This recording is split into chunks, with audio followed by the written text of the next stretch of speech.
A finalidade do teatro é a reinvenção do homem.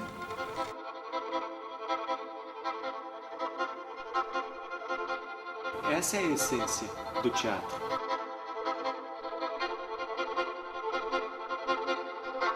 O teatro tem essa capacidade de criar um outro mundo.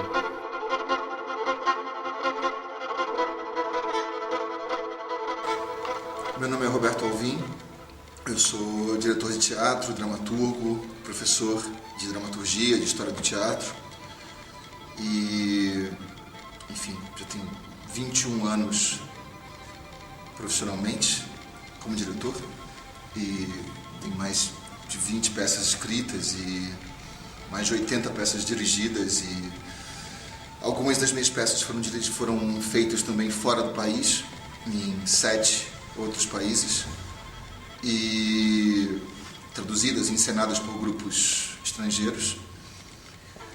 E desde 2006 que eu moro aqui em São Paulo, sou do Rio de Janeiro, e moro aqui. Eu criei com a Juliana Galdino, que é uma atriz, né, que veio do Antunes Filho, fez Medéia, Antígona com Antunes, e a gente se conheceu em 2005, em 2006 a gente se juntou, ela saiu do Antunes, eu saí do Rio de Janeiro, onde eu morava, e a gente criou aqui em São Paulo o Clube Noir, que é essa companhia de teatro.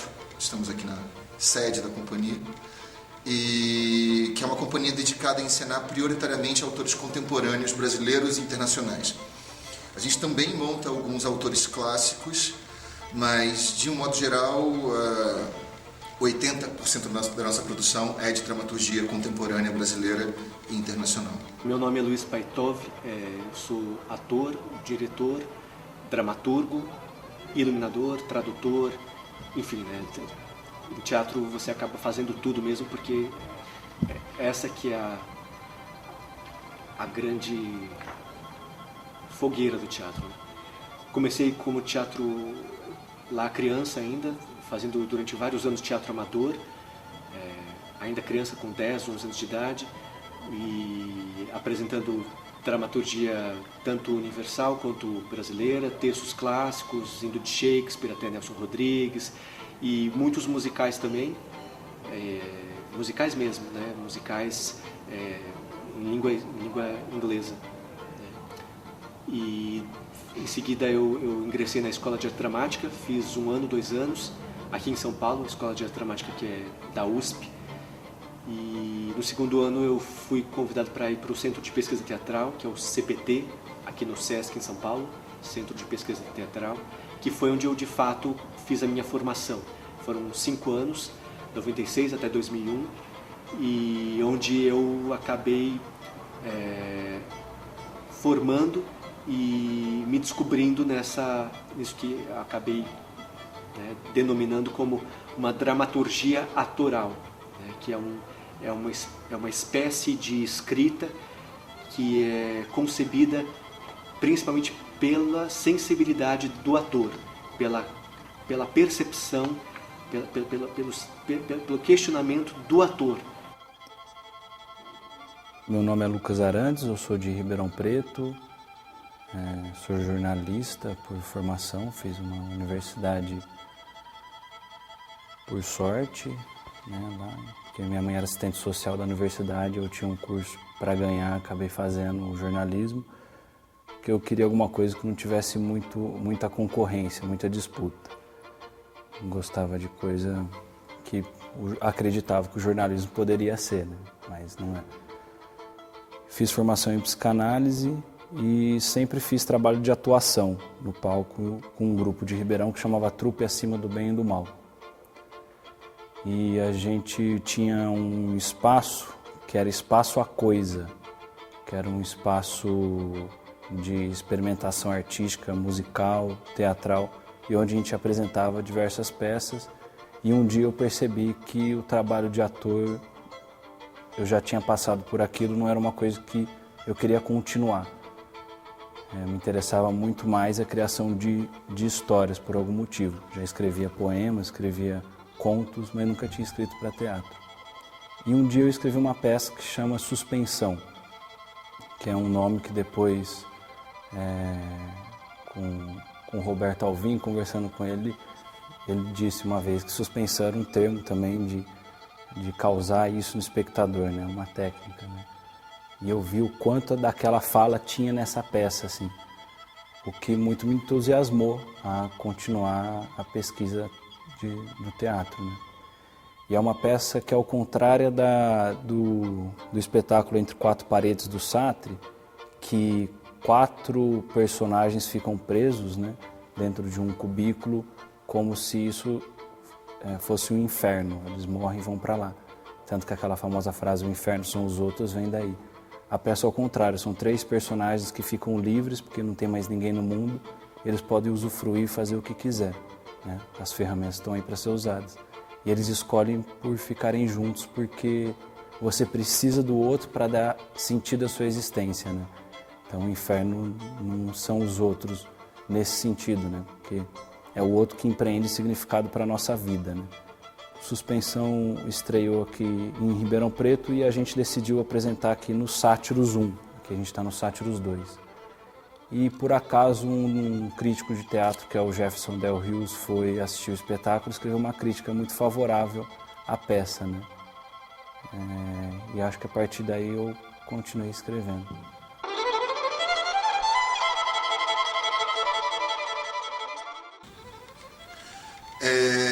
Essa ideia que eu chamo de transhumano,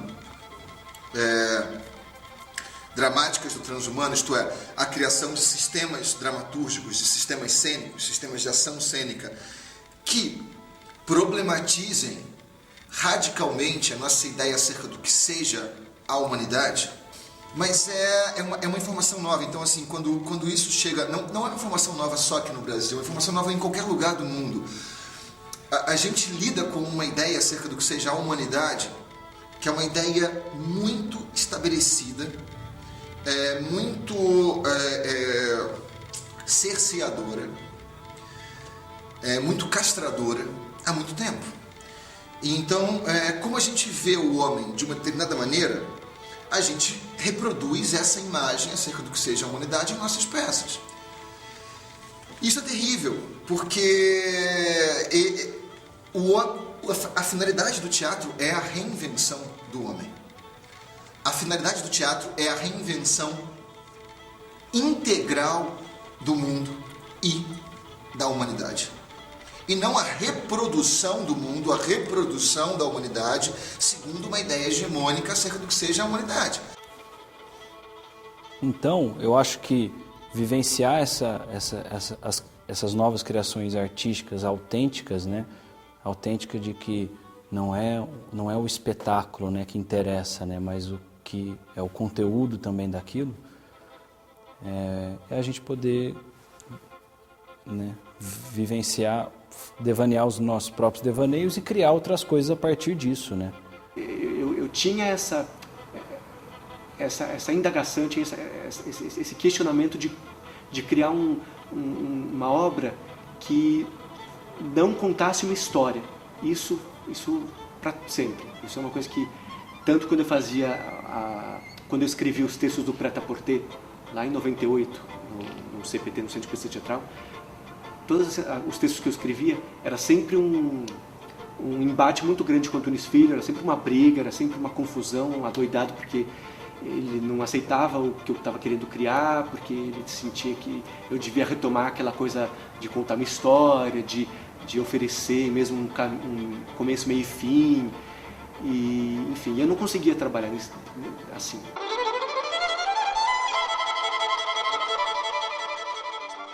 Quer dizer, houve no teatro algumas coisas, assim, tipo, no Hamlet, do Shakespeare, tem aquela famosa frase, o teatro é um espelho do seu tempo, o teatro é um espelho do mundo. Então a gente tende a reproduzir o mundo dentro desse lugar. E para mim esse lugar é o único lugar em que é possível se criar e se instaurar biofisicamente, no tempo e no espaço, outros mundos, habitados por outras formas de vida. Então, Dramáticas do Transhumano tem a ver com uma problematização brutal acerca do sujeito, do que seja o homem, do que seja o eu, e a proposição da invenção de sistemas cênicos, sistemas dramatúrgicos outros, que nos proporcionem um ponto de fuga para isso que nós chamamos de mundo, para isso que nós chamamos de realidade. Ora, não há realidade. O que a gente chama de realidade é só um jogo de linguagem específico que todos nós jogamos, com o qual todos nós compactuamos. Então eu digo, oi Verena, tudo bem? Você fala, oi Roberto, tudo bem? E aí, como é que você está? Isso é um jogo de linguagem. A gente entra num táxi e fala para ir para a rua tal, a gente pega um ônibus, pega um metrô. Isso é um jogo de linguagem. E é isto que nós chamamos de realidade, porque todos nós jogamos o mesmo jogo. Mas aqui é possível a invenção de outros jogos de linguagem. E na medida em que outros jogos de linguagem sejam inventados por um dramaturgo, outros mundos, outras realidades inteiras são instauradas. E se confrontam com a nossa ideia de realidade lá de fora. São textos que estão abrindo outro tipo de linguagem que se estabelece com os atores, né, de outro tipo de linguagem, outro tipo de exposição, até no papel mesmo, né, um outro tipo de disposição espacial das palavras, que não é uma coisa concreta, é um outro tipo de pensar o papel. Como que eu vou colocar esse texto aqui nesse papel, se é tudo assim e nunca vai acabar, ou se é uma palavra lá e 30 páginas em branco e depois 30... Né, e não por ser um jogo visual de papel, mas porque você está habitando uma outra coisa, que não é aquilo que já foi, não é aquilo, né, que se espera. Então, eu enxergo muito essa nova dramaturgia nesse sentido, de vozes distintas, singulares, perigosas, potentes, mas que não obedecem ao que se espera de uma célula, né, dramática, de uma célula teatral. Abrem outras interrogações, trazem outros estados para a palavra, né, tanto na própria palavra, né, do significante, quanto do tecido teatral. É um processo esquizofrênico, né, de alguma forma, porque você precisa desestruturar o eu para criar alguma coisa que edifique essa desestrutura que você vai fazer, esse terremoto interno, né, que às vezes não é desejado, mas às vezes é uma lacuna que você precisa, como se estivesse embaralhado e colocar em alguma outra ordem, né? Assim como a fala, né, gosto muito mais de escrever do que falar. É um processo de mudança interna.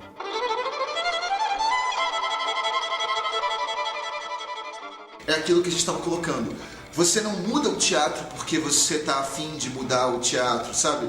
As pessoas às vezes começam a fazer experiências, seja com o teatro, seja com o cinema, seja com a pintura, seja com a literatura, sem perceber aquilo que a gente conversou anteriormente. Uma questão estética é sempre uma questão existencial. Então, assim, é porque eu vejo o homem, é porque eu percebo a vida, o tempo, o espaço, a linguagem, a condição humana de um outro lugar, a partir de um outro lugar, de um outro posicionamento existencial, que o meu teatro muda. Quando eu comecei, quando criança, né, em teatro amador e depois até mesmo na IAD, eu me deparava muito com processos muito esquemáticos, por mais que não tentassem ser esquemáticos, mas eram sim, porque eram muito previsíveis, tinha até uma coisa de porra-louquice, de tentar, vamos desbravar isso aqui, só que no fim da avenida era uma coisa careta, era uma coisa emoldurada. E foi então mesmo decisivo, quando eu saí do Brasil, abandonei tudo, né, em 2000, 2001, que eu comecei a deixar ser guiado pelas vozes que a gente já tem, por esses vácuos que a gente carrega da nossa infância, ou até pré-historicamente falando, sem querer exagerar, né? Porque quando você estuda tanto a filosofia e a psiquiatria, a física quântica, o diabo a quatro, né? Em todas as culturas, em todas as linhas de pensamento, até em educadores, até numa pedagogia, indo até para a medicina, né? Para a ponte entre a psiquiatria e a física, é comprovado, né, que o nosso corpo, que a nossa mente, ela é é um grande reservatório de tudo, né? Um grande reservatório de imagens, como se fosse tem um termo que se usa, né? Que é o akasha, que é uma memória que é ilimitada. Então a gente tem que transitar por esses espaços do teatro, que é o espaço onde o diálogo com esse humano acontece, né? Ou essa construção do humano. Você não tem mais na igreja, você não vai mais na igreja, né? Antes as pessoas iam na igreja e vivenciavam aquilo como ritual, né? O teatro eu acho que é uma das únicas coisas que esse ritual acontece, né? Assim como as artes plásticas, quando cria ambientações como em Otim, que você passa por cada casa como se fosse realmente um outro mundo, né? Então o teatro tem essa capacidade de criar um outro mundo. E para a pessoa é muito importante acompanhar essa dramaturgia, porque nós somos o que, de alguma forma, alguém pensou antes, né? E o poeta, o escritor, está sempre à frente do seu tempo, né? O Freud, ele fala, aonde eu chegar, um poeta já esteve lá antes de mim, né? Porque o escritor mergulha numa criação, né? E acompanhar essas dramaturgias de todo mundo, né? O máximo possível, porque o Freud, ele fala que quando a gente vivencia alguma coisa que a gente não sabia que podia pensar daquela forma, a gente começa a devanear com os nossos próprios pensamentos, né?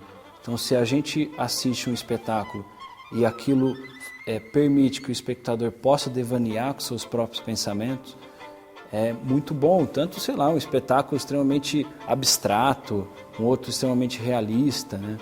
Mas que você consiga pensar sobre outras coisas, né?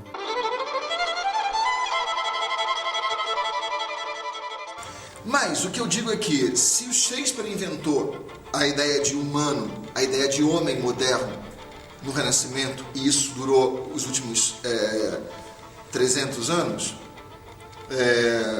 400 quase anos,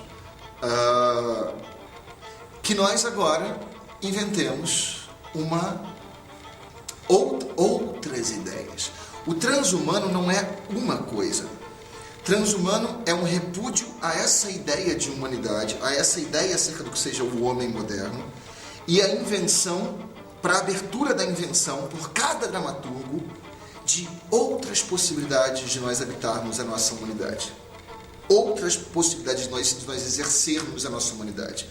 Portanto, o transhumano não é uma coisa, ele é o fim de uma coisa, para a abertura de infinitas possibilidades outras. Tudo que eu peço como professor de dramaturgia, por exemplo, é que as pessoas não se comportem como bonecos de ventríloco, como papagaios de pirata, não sejam reprodutores de formas e de discursos pré-existentes. E que elas se coloquem na instância da invenção de universos, da invenção de outras possibilidades para que a gente amplie a nossa experiência humana em direções outras. E nada melhor do que você conhecer uma linguagem que é autêntica, né? De alguma forma. Por mais embaralhada que ela seja, ou tumultuada, ou o resultado dialoga com ele mesmo, né? Por isso que eu acho bacana acompanhar grupos, né? É importante de existir grupos de teatro no Brasil para a gente acompanhar uma pesquisa, né? E é o que acontece, né? Você tem aqui o Sátiro, você tem o Roberto Alvim, você tem o Mário Bortolotto, que é um cara que cria uma estética excepcional, que é de ficar admirado. E o teatro continua trabalhando num esteio figurativo e usando uma ideia de sujeito dentro da cena, como ignorando todas as revoluções do conceito de sujeito que foram perpetradas no campo da linguística, no campo da psicanálise. E isso, para mim, corresponde a um atraso muito grande do teatro em relação ao pensamento contemporâneo. Bom, está na hora desse atraso não só ser sanado, como está na hora do teatro propor coisas dentro da cena, propor desenhos do tempo, do espaço e do homem dentro da cena, que, ao invés de estarem atrasados em relação ao pensamento, ao desenvolvimento do nosso pensamento, proponham ainda novos desdobramentos e novas ressignificações para a filosofia. O teatro está atrasado em relação à filosofia. Ora, ele precisa estar não só em pé de igualdade, mas à frente das descobertas filosóficas. Ele precisa se colocar como um problema a ser agora pensado pela filosofia. É preciso que a filosofia, diante de uma peça de teatro contemporânea, sinta a necessidade de criar novos conceitos para dar conta do desenho de humanidade que está sendo posto na cena. Isso não está acontecendo ainda, mas tem que acontecer. É o único local onde se realmente vai se operar a revolução. É através do ao vivo mesmo, porque o que acontece no mundo inteiro, tudo vai sendo, né, capturado pela internet ou pelos canais, né, de audiovisual, tudo vai sendo absorvido por isso. E o teatro é a única arte que vai chegar nesse nível que basta chegar e olhar um ao outro, pessoas entrarem num espaço escuro e respirarem o que a outra pessoa está respirando e ver, e sem mais nada, né? sem estarem sem estarem vendendo um produto, uma marca de cerveja num carnaval, ou sem estarem numa discoteca, é essa coisa, é o mistério do ser humano, né? É o mistério do ser humano. Quando a gente conseguir concretizar, mais do que concretizar, quando a gente conseguir perfurar esse canal, daí tudo vai eclodir, né? Daí tudo se desmascara. Talvez seja o lugar em que a gente perceba que isso que nós chamamos de mundo, ou isso que nós chamamos de humanidade, é só uma possibilidade, mas que é possível a reinvenção integral disso. E se é possível a reinvenção integral disso no teatro, que é uma instância, volto a dizer, biofísica e quadridimensional, então isso também é possível na vida lá fora.